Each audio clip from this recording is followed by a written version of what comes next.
And he's doing it like really lightly, and she's just like, oh, do it like how you did it the other day. And he's like, what do you mean how I did it the other day? And she's like, honestly, the other day you gave me a really good massage in bed, and like, I need it again because I'm carrying your baby, please massage me. Honestly, the least he could do. They get into a bit of a tiff in front of the family, and Daniel's just like, your baby brain is literally like driving me mad because you're imagining things, you're thinking that I'm coming home and giving you a massage and that somebody's unlocking the door like it's in your head when he sends you to the doctor. And on the way home, she's like, you did do this. And he's like, honestly, I didn't, you must have dreamt it. She eventually just stops and she's like, okay, maybe I did dream it. But she's like, how did I dream that? It was real, I felt him touch me. And then she has just this feeling in her gut, this like horrible sinking feeling. He didn't talk to me. All he said was shush, and he stopped me from turning over. And she was like, was it really Daniel? She doesn't say this out loud. She keeps it in her head. And honestly, if you have feelings like this, talk to someone. A few months pass and everything seems to calm down a bit.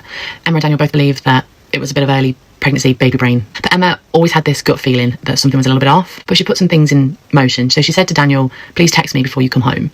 And the vibration of her phone being text, she knew it was Daniel on his way home. A few months pass and her guard drops. She's like 7.5 months pregnant at this point. She's in bed and she gets woken up by Daniel coming home, has a shower, gets into bed. However, this time when he gets into bed, he's edging up closer to her. And she's like nudging him away, being like, not tonight, babe, you know.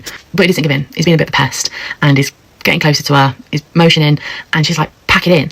And then she goes to turn around and she's noticed that he's pinning her to her side of the bed so she can't turn over. And when she tries to move, he becomes more forceful and she can't move. All she can do is reach forward and turn on the light. And as she turns on the light, she quickly turns around, but already the weight has lifted off the bed of Daniel being on the bed, and all she sees is a figure of a man in a black hoodie and a black pair of trousers quickly run out the door. All she sees is his back. She calls the police. The first thing she does is call the police. You don't need to go run after him. No, this ain't no horror story. The police come round.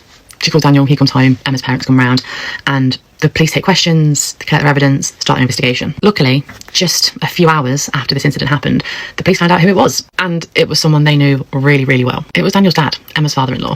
He had been sneaking into their house, spying on Emma, watching Emma, and eventually progressed into getting into bed, pretending to be Daniel. They found evidence of him watching her for years, like actual years. They were together for 15, 16 years before they got married. But things progressed when Emma got pregnant. That's when he took it a step further. He was obviously charged, arrested, all that jazz. And the person that sent me this story said the scariest thing was, out of all of this, is they didn't know how long their dad was doing this for, because Daniel had worked shifts for pretty much the entirety of their relationship. He had a spare key to the house, and there was countless times where Daniel would just come back into bed, sleep next to her, and Emma just wouldn't even turn around. And what's even creepier is that they confided into their parents, families and friends when things got weird, when Emma started getting paranoia, and that's when things started to die down. They knew intimate details like Daniel's routine when he got home, and they knew when his shift patterns changed. This story's just wild, and honestly, men. That's all I can say is men.